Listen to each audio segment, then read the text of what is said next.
আমরা class 11-এ basic organic chemistry পড়ছি।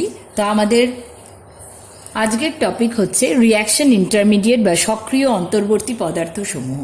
এর আগে আমরা বিভিন্ন ইলেকট্রনের যে সমযোজী বন্ধনে আবদ্ধ দুটি পরমাণুর মধ্যে কোনো জৈব যৌগে যে ইলেকট্রনের সরণ ঘটে, সেই ইলেকট্রনের সরণ এবং ইলেকট্রনের পুনর্বিন্যাস সংক্রান্ত inductive effect, hyper conjugation, resonance এগুলো ডিসকাস করেছি। তো এবার আমরা কিছু রিঅ্যাকশন ইন্টারমিডিয়েট বা রিঅ্যাকশন, একটা অর্গ্যানিক রিঅ্যাকশনের মধ্যে, তার প্রসেসের মধ্যে যে অন্তর্বর্তী পদার্থ তৈরি হচ্ছে, সেই অন্তর্বর্তী পদার্থ যারা খুবই তাদের শর্ট লাইফ হয়, অর্থাৎ খুবই অল্প সময়ের জন্য তারা স্থায়ী হয়, অথচ তারা বিক্রিয়াকে ডিসাইড করে, সেই সম্বন্ধে ডিসকাস করব। তো আমরা দেখেছিলাম যে একটা অর্গ্যানিক রিঅ্যাকশনে বিকারক প্রধানত দুটো, একটি হলো সাবস্ট্রেট, অপরটি হলো অ্যাটাকিং রিয়েজেন্ট, যার ক্লাসিফাই আমরা করেছি ইলেকট্রোফাইল ও নিউক্লিওফাইল, এবং সেখান থেকে বিক্রিয়াজাত পদার্থ তৈরি হয়। এবং এই যে সাবস্ট্রেটের উপর যখন অ্যাটাকিং রিয়েজেন্ট আসে, অ্যাটাকিং রিয়েজেন্ট অ্যাটাক করে, তখন সাবস্ট্রেট, যেটা কিনা অর্গ্যানিক কম্পাউন্ড, তার মধ্যে কি থাকে? কোভ্যালেন্ট বন্ড থাকে, কোভ্যালেন্ট বন্ড বা সমযোজী বন্ধন থাকে। সেই কোভ্যালেন্ট বন্ডের কি হয়? তার বন্ধনের বিভাজন হয়। এখন এই বন্ধনের, সমযোজী বন্ধনের যে বিভাজন হয়, কি হয়? বিভাজন। এই সমযোজী বন্ধনের বিভাজন আবার দু রকমের হয়। একটা হলো সুষম বিভাজন, আর একটা হলো অসম বিভাজন। সুষম বিভাজন, অসম বিভাজন। তাহলে ধরে নেওয়া যাক, সুষম বিভাজন আমি বলছি আগে, এবং ধরে নেওয়া যাক একটি কোভ্যালেন্ট কম্পাউন্ড, তার মধ্যে একটা বন্ধন হলো এ বি, দুটি পরমাণু এ এবং বি, তার মধ্যে বন্ধন হলো সমযোজী বন্ধন এ বি। তাহলে সুষম বিভাজন বলতে কি বোঝাবে? সুষম বিভাজনে কি হবে? ওই এ এবং বি এর মধ্যে, পরমাণু দুটোর মধ্যে যে বন্ধন রয়েছে, সমযোজী বন্ধন, সেই বন্ধনের যে ইলেকট্রন জোড়, আমরা জানি একটা সমযোজী বন্ধনে দুটো ইলেকট্রন থাকে, অর্থাৎ পেয়ার অফ ইলেকট্রন। সেই ইলেকট্রন জোড় দুটি পরমাণু সমানভাবে, তারা কি করবে? সমানভাবে বণ্টিত হবে দুটো পরমাণুর মধ্যে। তাহলে এই ধরনের যখন ইলেকট্রন জোড়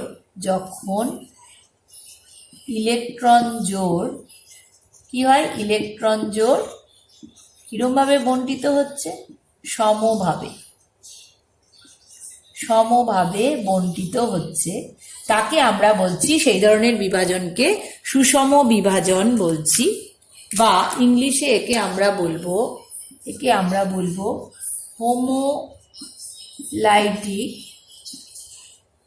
হোমোলাইটিক ফিশন। তো এই সুষম বিভাজনে কি হচ্ছে? বন্ধনের ইলেকট্রন জোড় সমানভাবে যে দুটো পরমাণু এই বন্ধনে অংশগ্রহণ করছে, তাদের মধ্যে বণ্টিত হয়।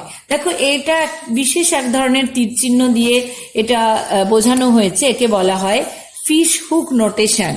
একটি ফলাযুক্ত তীরচিহ্ন বা ফিশ হুক নোটেশন, একে বলা হয় ফিশ হুক নোটেশন। তাহলে সুষম বিভাজন আমরা দেখলাম যখন ইলেকট্রন জোড় সমানভাবে বণ্টিত হচ্ছে। আর অপর রকমের বিভাজন, এটা অসম বিভাজন বা হেটেরোলাইটিক ফিশন। সেখানে কি হচ্ছে? সেখানে বন্ধনের ইলেকট্রন জোড় সম্পূর্ণভাবে যে কোনো একটি পরমাণুর গ্রহণ করছে, অর্থাৎ হয় এ এবং বি এর মধ্যে বন্ধন হলে হয় বি ইলেকট্রন জোড় গ্রহণ করছে, অথবা এ ইলেকট্রন জোড় গ্রহণ করছে। এবং কখন এই ঘটনা ঘটতে পারে? তোমরা জানো, এই ঘটনা ঘটার কারণ হচ্ছে যখন বি নিচ্ছে, অর্থাৎ electronegativity of B greater than electronegativity of A, B এর তড়িৎ ঋণাত্মকতা বেশি। আর যখন এ নিচ্ছে তখন electronegativity of A greater than electronegativity of B, অর্থাৎ যখন এর তড়িৎ ঋণাত্মকতা বি অপেক্ষা বেশি। তাহলে আমরা দেখলাম যে দুই ধরনের বিভাজন বা বন্ড ফিশন আমরা দেখতে পেলাম, একটা হলো সুষম, অপরটি হলো অসম। এখন এই সুষম ও অসম বিভাজন কার হচ্ছে? সাবস্ট্রেটের হচ্ছে। এবং এখান থেকে তাহলে দুই প্রকৃতির বিভাজন যখন হচ্ছে তাদের কন্ডিশনও আলাদা। সুষম বিভাজন কখন হচ্ছে? আলোর ইউভি লাইটের উপস্থিতিতে, পারক্সাইড মূলকের উপস্থিতিতে কিংবা মুক্ত মূলকের উপস্থিতিতে হচ্ছে। এবং এখান থেকে কি তৈরি হচ্ছে এবং অসম বিভাজনেই বা কি তৈরি হচ্ছে সেটা এবার আমরা দেখব। বা দেখো, রেজাল্ট অফ হিমোলাইটিক ফিশন, তাহলে হোমোলাইটিক ফিশনের থেকে কি হচ্ছে বা সুষম বিভাজনে আমরা দেখলাম যে বন্ধনের ইলেকট্রন জোড় সমানভাবে বন্টিত হলো। এ এবং বি পরমাণুর মধ্যে যদি সমযোজী বন্ধন থাকে তাহলে ইলেকট্রন জোড় সমানভাবে বন্টিত হয়ে এ ডট এবং বি ডট। এখন এ ডট বা বি ডট কি?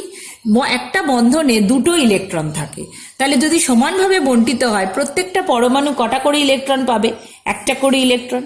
অর্থাৎ এই ডট দিয়ে আমরা কি বোঝাচ্ছি? একটা করে ইলেকট্রনকে বোঝাচ্ছি। তাহলে প্রত্যেকটা পরমাণু যখন একটা করে ইলেকট্রন লাভ করছে তখন তাকে আমরা কি বলছি? মুক্ত মূলক বা ফ্রি রেডিক্যাল। এর স্ট্রাকচার বা কি এ সম্বন্ধে আমরা প্রত্যেকটা নিয়ে আলাদা করে ডিসকাস করব। শুধু এখন জানলাম যে সুষম বিভাজনে আমরা কি পাচ্ছি? ফ্রি রেডিক্যাল বা মুক্তমূলক, যেখানে প্রত্যেকটা পরমাণু বন্ধনের একটা করে ইলেকট্রন পাচ্ছে। নেক্সট দেখো, তাহলে মুক্তমূলক। মুক্তমূলক কি হলো? মুক্তমূলক হলো এক ধরনের সক্রিয় অন্তর্বর্তী পদার্থ বা রিয়াকশন ইন্টারমিডিয়েট, যেটা একটা রিয়াকশনের মধ্যে তৈরি হলো। একটা রিয়াকশন, একটা অর্গানিক রিয়াকশনের মধ্যে বন্ড ক্লিভেজের ফলে বা বন্ড ফিশনের ফলে তৈরি হলো মুক্তমূলক। নেক্সট দেখো, result of heterolytic fission. Result of heterolytic fission বা অসম বিভাজন। তো এখান থেকে কি হতে পারে? নাম্বার 1, এ যদি বেশি তড়িৎ ঋণাত্মক হয় তাহলে এর দিকে চলে যেতে পারে, আর নাম্বার 2 যদি বি তড়িৎ ঋণাত্মক হয় বি এর দিকে বন্ধনের ইলেকট্রন চলে যেতে পারে। তাহলে অর্থাৎ এক্ষেত্রে কি হচ্ছে? এ মাইনাস প্লাস বি প্লাস। আবার যখন বি দুটো ইলেকট্রন গ্রহণ করছে তখন কি তৈরি হচ্ছে? এ প্লাস প্লাস বি মাইনাস। সুতরাং এক্ষেত্রে কি হচ্ছে? একটা করে ক্যাটায়ন এবং অ্যানায়ন সৃষ্টি হচ্ছে। তাহলে ধরো আমরা দেখছি CH3Z, ধরা যাক এটা হলো সাবস্ট্রেট। তার সুষম বিভাজনে কি হবে না, CZ এই বন্ধনের ইলেকট্রন জোড় সমানভাবে বন্টিত হবে। তো আমরা ফ্রি সুপ নোটেশন দিলাম। তাহলে তৈরি হলো কি? CH3 dot plus Z dot. Okay, তাহলে একে আমরা কি বলবো? মিথাইল মুক্তমূলক। কি বলবো? মিথাইল মুক্তমূলক। আমরা তৈরি করছি কি? ইন্টারমিডিয়েট, রিয়াকশন ইন্টারমিডিয়েট, অর্থাৎ একটা রিয়াকশনে যে শর্ট লিভড স্পিসিস তাকে আমরা বলছি রিয়াকশন ইন্টারমিডিয়েট। তাহলে তৈরি হলো মিথাইল মুক্তমূলক। এবার দেখব CH3X এর অসম বিভাজন। ধরে নিলাম X হচ্ছে একটি কম তড়িৎ ঋণাত্মক মৌল রাদার দেন কার্বন। তাহলে CX বন্ধনের ইলেকট্রন জোড় কোন দিকে শিফট হবে? কার্বনের দিকে শিফট হবে। সুতরাং তৈরি হচ্ছে CH3 minus plus X plus, অর্থাৎ মিথাইল কি হবে? এটা মিথাইল কার্বানায়ন। কার্বনের উপর নেগেটিভ চার্জ বা ঋণাত্মক আধান বিশিষ্ট কার্বন পরমাণুযুক্ত আয়নকে কি বলা হয়? Carbon ion. ঋণাত্মক আধানযুক্ত কার্বন পরমাণুযুক্ত আয়নকে বলা হবে কার্বন আয়ন। তাহলে একে আমরা কি বলবো? মিথাইল মুক্তমূলক, একে বলবো কার্বন আয়ন। কার্বনায়ন।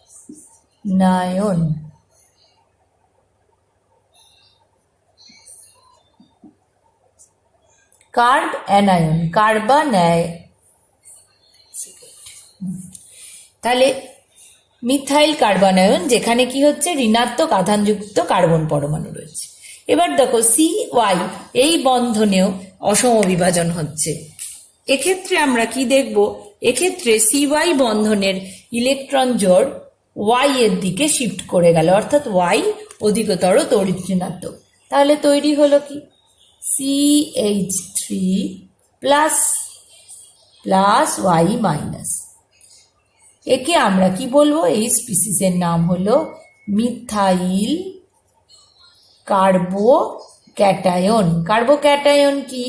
কার্বোক্যাটায়ন হলো ধনাত্মক আধানযুক্ত, কার্বোক্যাটায়ন হলো ধনাত্মক আধান বিশিষ্ট কার্বন পরমাণুযুক্ত যে আয়ন, অর্থাৎ ধনাত্মক আধান বিশিষ্ট কার্বন পরমাণুযুক্ত আয়ন, তাকে আমরা বলবো কার্বোক্যাটায়ন। তাহলে সুষম বিভাজনে আমরা পেলাম মুক্তমূলক, অসম বিভাজনে আমরা পেলাম কার্বন আয়ন এবং carbocation. These are the reaction intermediate. Free radical, carbocation, carbon ion হলো রিঅ্যাকশন ইন্টারমিডিয়েট। আমাদের আজকের ডিসকাশনের টপিক হবে কার্বোক্যাটায়ন। তাহলে প্রথমে আমরা দেখব যে কি কি রকম কার্বোক্যাটায়ন, বিভিন্ন রকমের যে কার্বোক্যাটায়ন তাদের নামগুলো আগে আমরা সম্বন্ধে পরিচিত হব। বিভিন্ন ধরনের ক্যাটায়ন কিভাবে তৈরি হচ্ছে রিঅ্যাকশন ইন্টারমিডিয়েট হিসেবে আমরা দেখি। ধরো ইথাইল হ্যালাইড, এর সবগুলোই আমরা হেটেরোলাইটিক ফিশন হবে। ইথাইল হ্যালাইডের হেটেরোলাইটিক ফিশনে তৈরি হচ্ছে যে কার্বোক্যাটায়ন, সেখানে তার নামটা কি হবে? Ethyl carbocation. সিমিলারলি দেখো আইসোপ্রোপাইল হ্যালাইড, তার ক্লিভেজে তৈরি হচ্ছে আইসোপ্রোপাইল ক্যাটায়ন। টারশিয়ারি বিউটাইল, সেখান থেকে তৈরি হচ্ছে tertiary butyl. Tertiary butyl halide থেকে হচ্ছে টারশিয়ারি বিউটাইল ক্যাটায়ন। তাহলে ইথাইল কার্বোক্যাটায়নের নাম হলো ইথাইল কার্বোক্যাটায়ন। এবং এখানে দেখো ভালো করে যে যে কার্বন পরমাণুটার উপরে ধনাত্মক আধান রয়েছে কার্বোক্যাটায়নের, তার সঙ্গে কটা কার্বন পরমাণু যুক্ত? তার সঙ্গে একটা কার্বন পরমাণু যুক্ত। তাই একে আমরা বলবো 1 ডিগ্রি কার্বোক্যাটায়ন বা প্রাইমারি কার্বোক্যাটায়ন। 1 ডিগ্রি বা প্রাইমারি, অর্থাৎ ধনাত্মক আধানযুক্ত কার্বনের সঙ্গে যদি একটা কার্বন পরমাণু যুক্ত থাকে, এখানে দেখো একটা কার্বন পরমাণু যুক্ত, বাকি দুটো কিন্তু হাইড্রোজেন, তাকে আমরা বলবো 1 ডিগ্রি। সিমিলারলি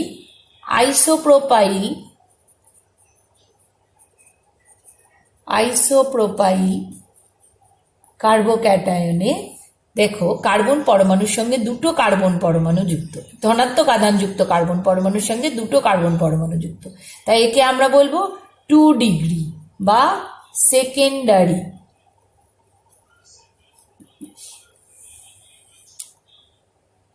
টারশিয়ারি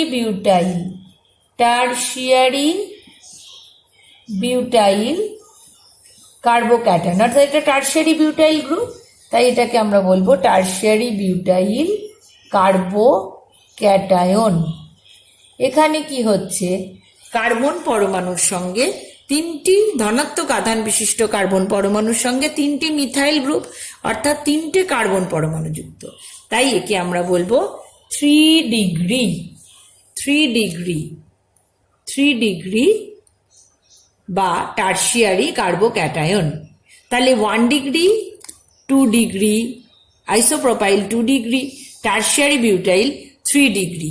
এছাড়াও আরও বিভিন্ন রকমের কার্বোক্যাটায়ন আছে, আমরা দেখছি। Allylic carbocation CH2 double bond CH, CH2 plus, benzyl carbocation benzene রিংয়ের সঙ্গে CH2 পরমাণু যে যুক্ত রয়েছে তাই সেই কার্বনের সঙ্গে ধনাত্মক আধান, অর্থাৎ 1 ডিগ্রি 2 ডিগ্রি 3 ডিগ্রি হলো মেন ক্লাসিফিকেশন, আর এগুলো হলো এক্সটেন্ডেড এক্সাম্পলস।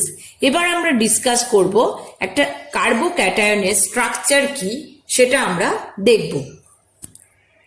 তার আগে দেখো, কার্বোক্যাটায়ন বা কার্বনিয়াম আয়নের সৃষ্টি যে হচ্ছে সেখানে আমরা দেখব যে তার বৈশিষ্ট্যটা কি।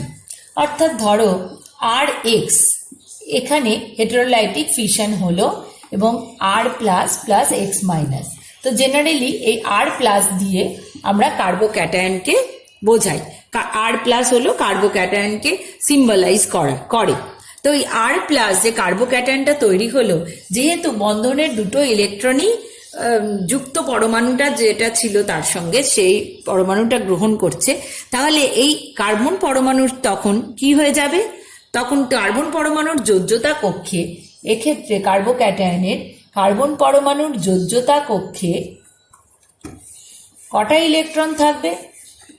দুটো ইলেকট্রন কম, অর্থাৎ C পরমাণুর যোজ্যতা কক্ষে 6টি ইলেকট্রন থাকবে, অর্থাৎ এটি একটি ইলেকট্রন ডেফিশিয়েন্ট স্পিসিস। ইলেকট্রন ডেফিশিয়েন্ট স্পিসিস, তাহলে কিভাবে সেটা রিয়াকশানে তার ভূমিকা কি হয়?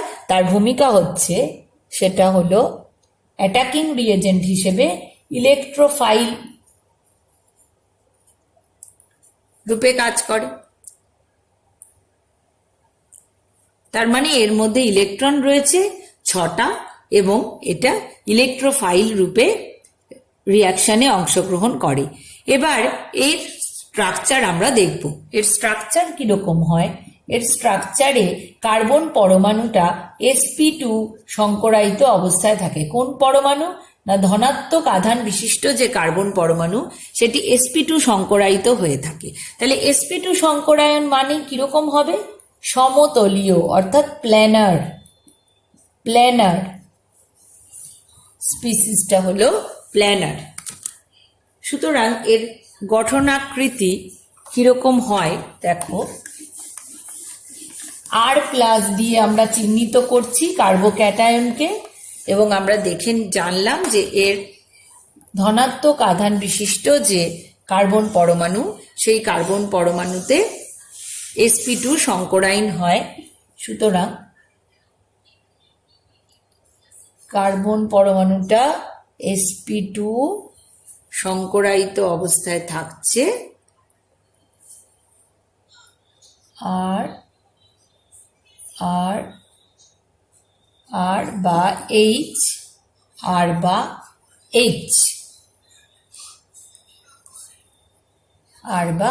H, ওকে, অর্থাৎ অ্যালকিল গ্রুপও যুক্ত হতে পারে, হাইড্রোজেনও যুক্ত হতে পারে। এইরূপ ধনাত্মক আধান বিশিষ্ট কার্বন পরমাণুতে কি সংকরায়ন হচ্ছে?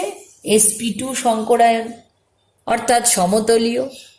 সুতরাং এদের বন্ধন কোণ হচ্ছে 120 ডিগ্রি এবং এখানে একটি ভ্যাকেন্ট p অরবিটাল থাকে। কি থাকে? একটা ভ্যাকেন্ট p অরবিটাল থাকছে কার্বন পরমাণুর।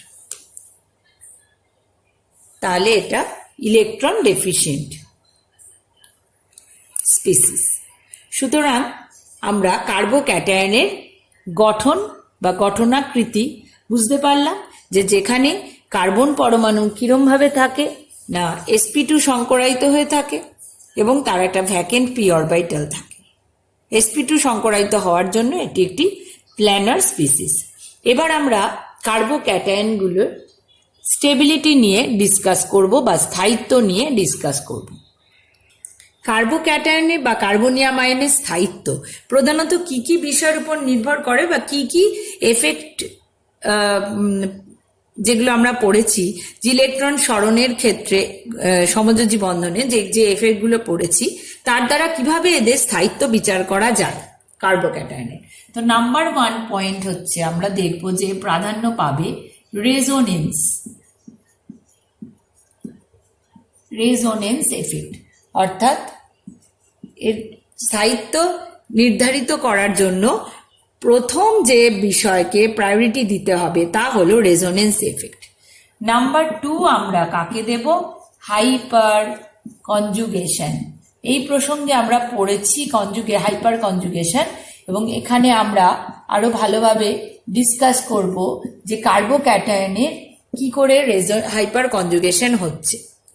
এবং নাম্বার 3 হচ্ছে ইন্ডাকটিভ এফেক্ট। সো এদেরকে আমরা প্রাধান্য দেব। তাই আমরা যখন স্টেবিলিটি অর্ডার নির্ধারণ করব তখন আমাদের মাথায় রাখতে হবে যে সবচেয়ে বেশি গুরুত্ব পাবে রেজোনেন্স এফেক্ট, তারপরে হাইপার কনজুগেশন, এবং last but not the least হচ্ছে ইন্ডাকটিভ এফেক্ট। তাহলে আমরা আগে এক্সাম্পল নিয়ে স্টার্ট করব। সবসময় আমরা এক্সাম্পল নিয়েই স্টার্ট করব, আদারওয়াইজ আমাদের ক্লিয়ার আইডিয়া হবে না এবং আমরা বুঝতেও পারবো না। তো প্রথমে আমরা একটা এক্সাম্পল নিচ্ছি। দেখো, আমরা 3 ধরনের কার্বোক্যাটায়ন পড়েছি, 3 ডিগ্রি, 2 ডিগ্রি, 1 ডিগ্রি। তো আমরা আগে tertiary butyl carbocation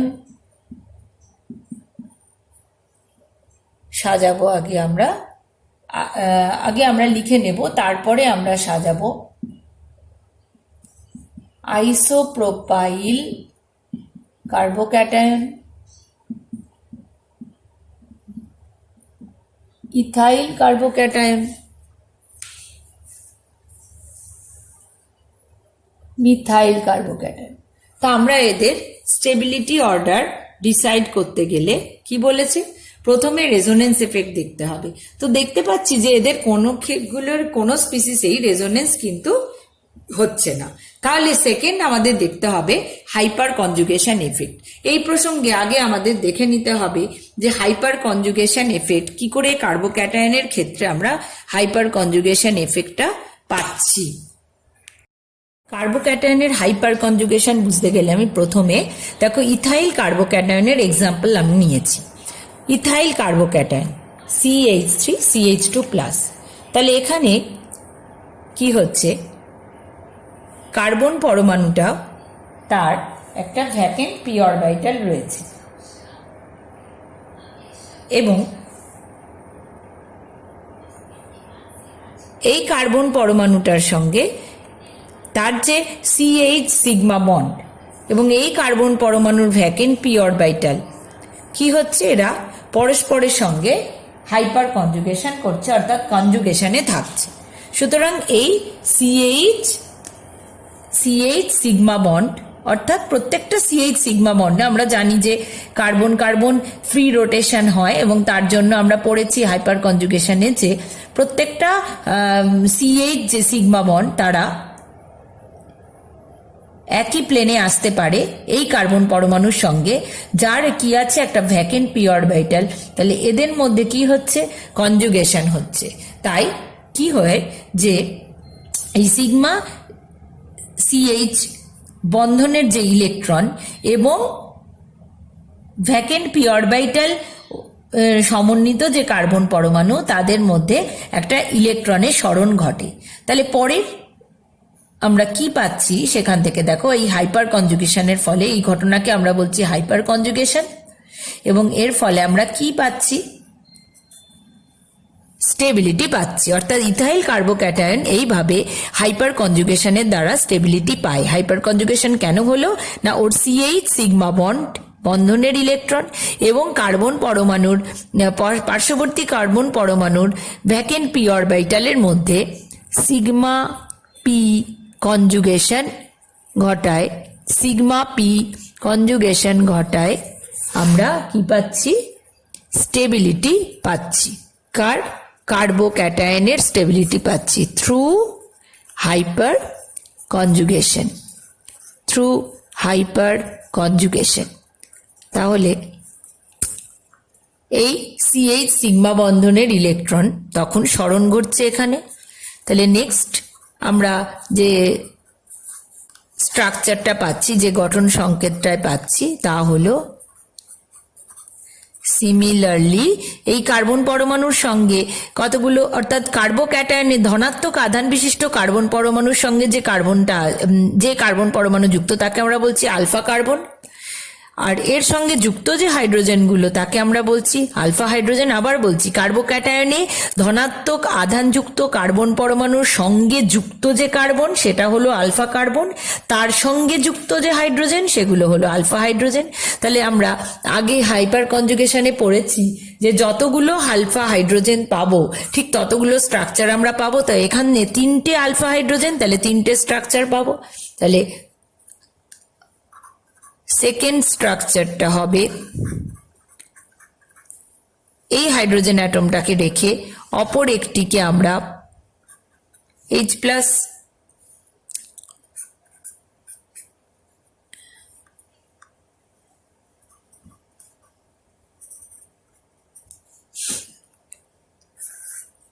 next hyper conjugated structure হবে HCH, so will be H+, double bond CH2। তাহলে এইভাবে 1, 2, 3 তিনটে হাইপার কনজুগেটেড স্ট্রাকচার আমরা পাবো। কোথা থেকে? না, ইথাইল কার্বোক্যাটায়ন থেকে। 3টে কেন পাবো? কারণ এর 3টে আলফা হাইড্রোজেন, তাই আমরা 3টে স্ট্রাকচার পাবো।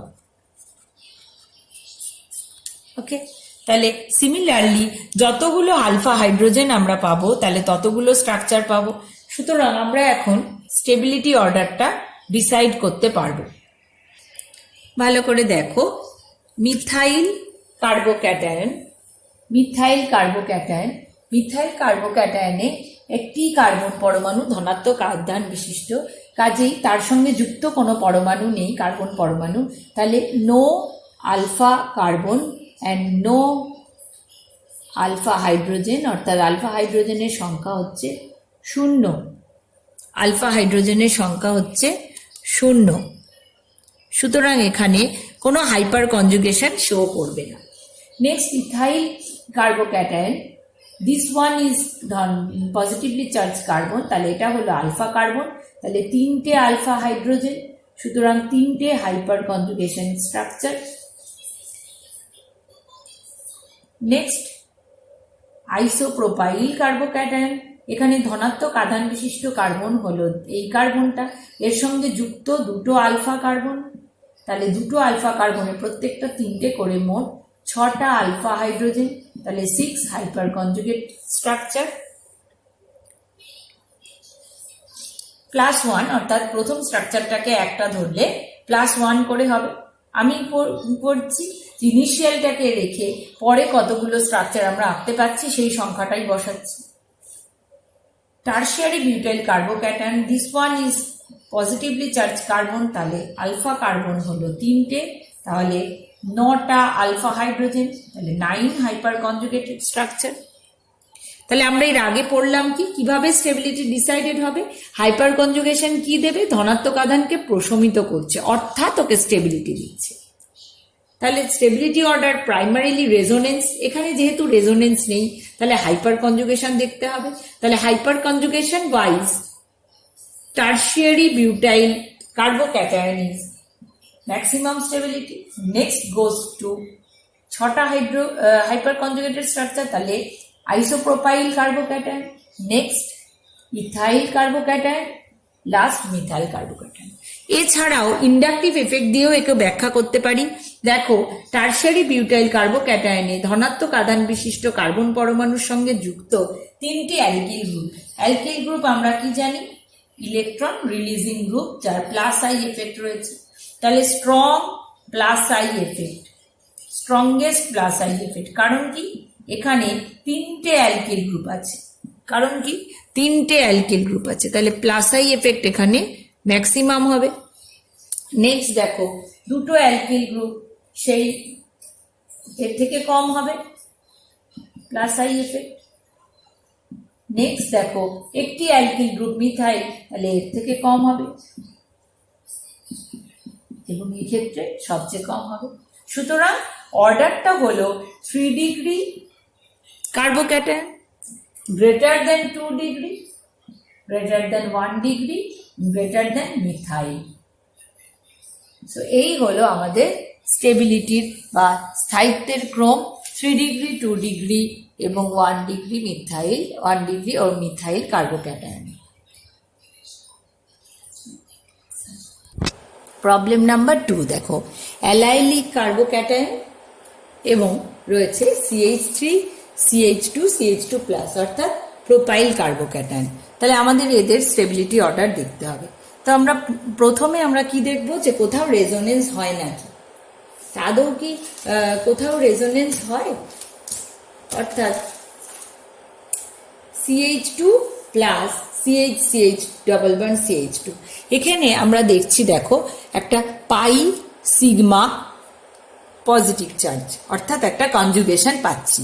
তো এই কনজুগেশন মানে বোঝাচ্ছে যে এখানে কিন্তু আমরা রেজোনেটিং স্ট্রাকচার পেতে পারি। কিরকম দেখো, CH2 plus CH double bond CH2, তাহলে এখান থেকে কি হবে, পাই ইলেকট্রনের শিফটিং হবে। পাই ইলেকট্রনের শিফটিং হয়ে আমরা this way, so we can have this resonating structure, অর্থাৎ অ্যালাইলিক কার্বোক্যাটায়ন, একে যদি আমরা A বলি, একে যদি B বলি, অ্যালাইলিক কার্বোক্যাটায়নে আমরা কি পাচ্ছি, রেজোনেন্স পাচ্ছি, অর্থাৎ এক্ষেত্রে পাচ্ছি রেজোনেন্স A তে পাচ্ছি রেজোনেন্স, ওকে। এবং বিতে আমরা কি পাচ্ছি, বিতে দেখো ধনাত্মক আধান বিশিষ্ট যে কার্বন পরমাণু, তার সঙ্গে যুক্ত রয়েছে এই কার্বন পরমাণুটা, যেখানে দুটো হাইড্রোজেন রয়েছে, অর্থাৎ এটা হলো আলফা কার্বন আর ওর আলফা হাইড্রোজেন দুটো, তাহলে 2 আলফা হাইড্রোজেনের হাইপার কনজুগেশন রয়েছে, হাইপার কনজুগেশন রয়েছে, ঠিক আছে। কিন্তু হলেও কি হবে, যেহেতু রেজোনেন্স এফেক্টকে আমি কি বলেছি, যে ওকে প্রায়োরিটি অর্ডারে অর্থাৎ স্টেবিলিটি অর্ডার ডিসাইড করতে ওকে প্রাধান্য দেওয়া হবে। তো যেহেতু এ স্ট্রাকচারে আমরা রেজোনেন্স দেখতে পাচ্ছি, তাহলে stability of A will be greater than B. Next দেখো, অ্যালাইলিক কার্বোক্যাটায়ন এবং আইসোপ্রোপাইল কার্বোক্যাটায়ন। অ্যালাইলিক কার্বোক্যাটায়নে আমরা কি পাচ্ছি, রেজোনেন্স অর্থাৎ আর এফেক্ট, আমি লিখবো আর। আইসোপ্রোপাইল কার্বোক্যাটায়নে কিন্তু এই ধরনের কোনো কনজুগেশন নেই, তাই এখানে কোনো রেজোনেন্স আমরা দেখতে পাবো না। এখানে কি পাবো, প্লাস আই এফেক্ট পাবো আর hyperconjugation 3 + 3 6 alpha hydrogen hyperconjugation plus inductive effect plus I effect. কিন্তু যেহেতু রেজোনেন্স আমাদের প্রাধান্য পাবে, তাই allylic carbocation, if this one is A, this one is B, allylic carbocation will be more stable than isopropyl carbocation. Next example, triphenyl methyl carbocation PH3C+, PH3, PH বলতে আমরা phenyl ring বোঝাই, PH2CH+ diphenyl methyl carbocation, benzyl carbocation, allyl carbocation, এদের আমাদের stability order decide করতে হবে।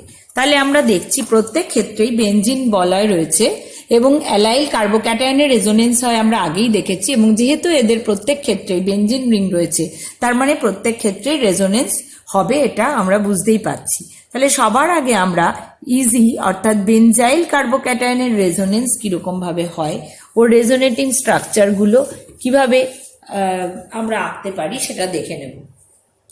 তো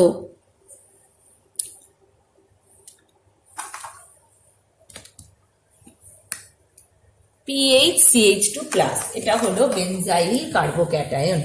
তা আমরা দেখতে পাচ্ছি এখানে পাই সিগমা প্লাস এই ধরনের একটা কনজুগেশন আমরা দেখতে পাচ্ছি। তাহলে আমাদের পাই ইলেকট্রনটা শিফট করবে কোথায়, পাই ইলেকট্রন শিফট করবে নিউট্রালাইজ করতে। So the second structure will be CH2. There will be a plus charge.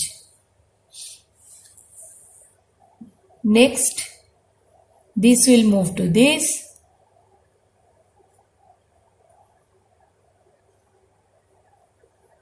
Double bond CH2 plus charge হবে এখানে। নেক্সট এই পাই ইলেকট্রন শিফট করবে এখানে এবং আমরা প্লাস চার্জ কোথায় পাবো? এখানে double bond CH2 last movement হবে এই পাই বন্ডের। তো আমরা লাস্ট স্ট্রাকচার পাবো বেনজিন রিং, জাস্ট চেঞ্জ হয়ে যাবে পাই বন্ডের লোকেশন। সো এই হলো আমাদের বেনজাইল কার্বোক্যাটায়নের স্টেবিলিটির কারণ রেজোনেন্স। 1 2 3 4 5 অর্থাৎ টোটাল 5টা রেজোনেটিং স্ট্রাকচার আমরা পাচ্ছি একটা বেনজাইল কার্বোক্যাটায়ন স্পিসিস থেকে। 1 2 3 4 5। এখন দেখবো আমরা তাহলে কোনো স্পিসিসে এই বেনজিন বলয় যদি বৃদ্ধি করা যায় তাহলে এই রেজোনেটিং গ্রুপের সংখ্যাও বাড়বে। একটা বেনজাইল কার্বোক্যাটায়ন থেকে যদি এতগুলো স্ট্রাকচার পাওয়া যায় তাহলে যত বেশি আমরা ফিনাইল গ্রুপ বা বেনজিন বলয় বৃদ্ধি করব তত বেশি পাই ইলেকট্রন পাবে ডিলোকালাইজ করার জন্য। দেখো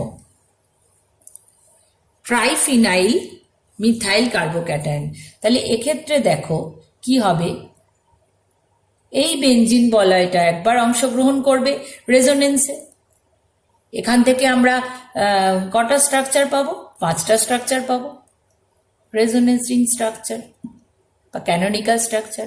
আবার এই বেনজিন বলয়টা অংশগ্রহণ করবে, সেখান থেকে আমরা পাবো আরো কতগুলো structure, same number of 5। So these are 5। আবার যখন এই বেনজিন রিংটা অংশগ্রহণ করবে তখন আবার 5টা স্ট্রাকচার পাবো। তাহলে বেনজিন বলয় যত বৃদ্ধি করা যাবে তত রেজোনেটিং স্ট্রাকচার বৃদ্ধি পাবে। সুতরাং আমরা বলতে পারি যেহেতু রেজোনেন্সই আমাদের ডিসাইড করার মূল বিষয়, তাহলে বলতে পারি ট্রাইফিনাইল মিথাইল কার্বোক্যাটায়নের স্টেবিলিটি সবচেয়ে বেশি, বেনজিন, তারপরে ডাইফিনাইল মিথাইল। আমি দেখো বেনজিন বলয়ের সংখ্যার হ্রাস অনুসারেই সাজিয়েছি, তারপরে বেনজাইল এবং তারপরে অ্যালাইলিক। এই প্রসঙ্গে বলি বেনজাইল কার্বোক্যাটায়নে আমরা দেখলাম যে রেজোনেটিং স্ট্রাকচারের সংখ্যা 5টা, অনেক বেশি। আর অ্যালাইল কার্বোক্যাটায়নে একটু আগেই আমরা দেখেছি মোটে 2টো। সুতরাং বেনজাইল কার্বোক্যাটায়ন সবসময় অ্যালাইল কার্বোক্যাটায়ন অপেক্ষা অধিকতর স্টেবল হবে। তাহলে শুধু রেজোনেন্স এফেক্টের সাহায্যেই আমরা এই উত্তরটা আনসার দিতে পারছি। নেক্সট কোয়েশ্চেন আমাদের, বেনজাইল রিং এর কার্বোক্যাটায়নে যদি একটা NO2 মূলক থাকে তাহলে কি হবে? এক্ষেত্রে NO2 মূলকের আমরা জানি কিন্তু কি রয়েছে, -I এফেক্ট।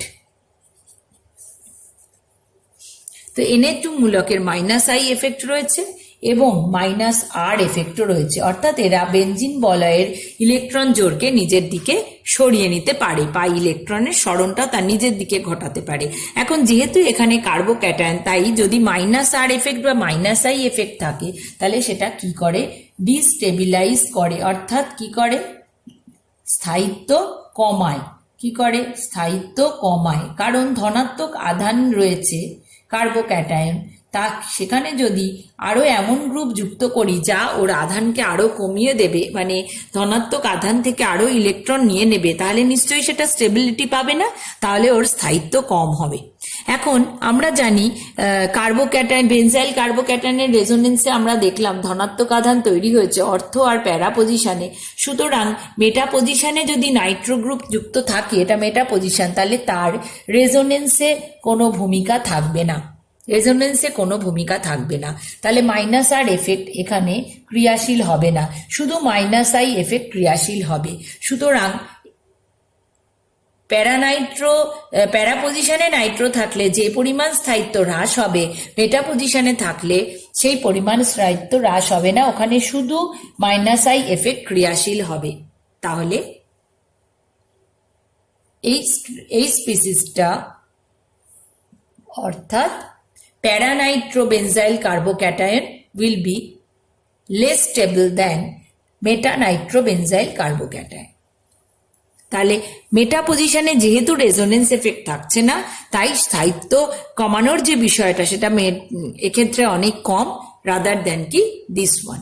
এবার আমরা দেখব CH2F FCH2 প্লাস এবং CH3 প্লাস। এক্ষেত্রে কি হচ্ছে, এক্ষেত্রে দেখো কার্বোক্যাটায়নে যদি কোনো মাইনাস আই এফেক্ট বা তড়িৎ ঋণাত্মক মৌল থাকে, তাহলে কি করে, সে বন্ধনের ইলেকট্রনকে নিজের দিকে আকর্ষণ করে এবং কার্বোক্যাটায়নের স্থায়িত্বকে কি করে, কমায়, কার্বোক্যাটায়নের স্থায়িত্বকে কমায়। তাহলে CF3 এর ক্ষেত্রে কি হচ্ছে, ম্যাক্সিমাম স্থায়িত্ব কমবে।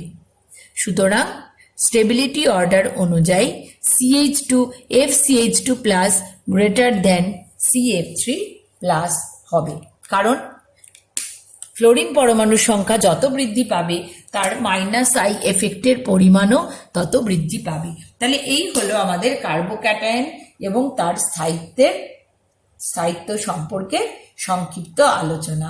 তাহলে আমরা দেখব যে যত বেশি স্থায়িত্ব কম যত হবে, অর্থাৎ ধরো CF3 প্লাস এবং CH2F প্লাস, আমরা এরপরে তো রিয়াকশন মেকানিজম পড়ব, তখন জানতে হবে আমাদের কে বেশি রিয়াক্টিভ।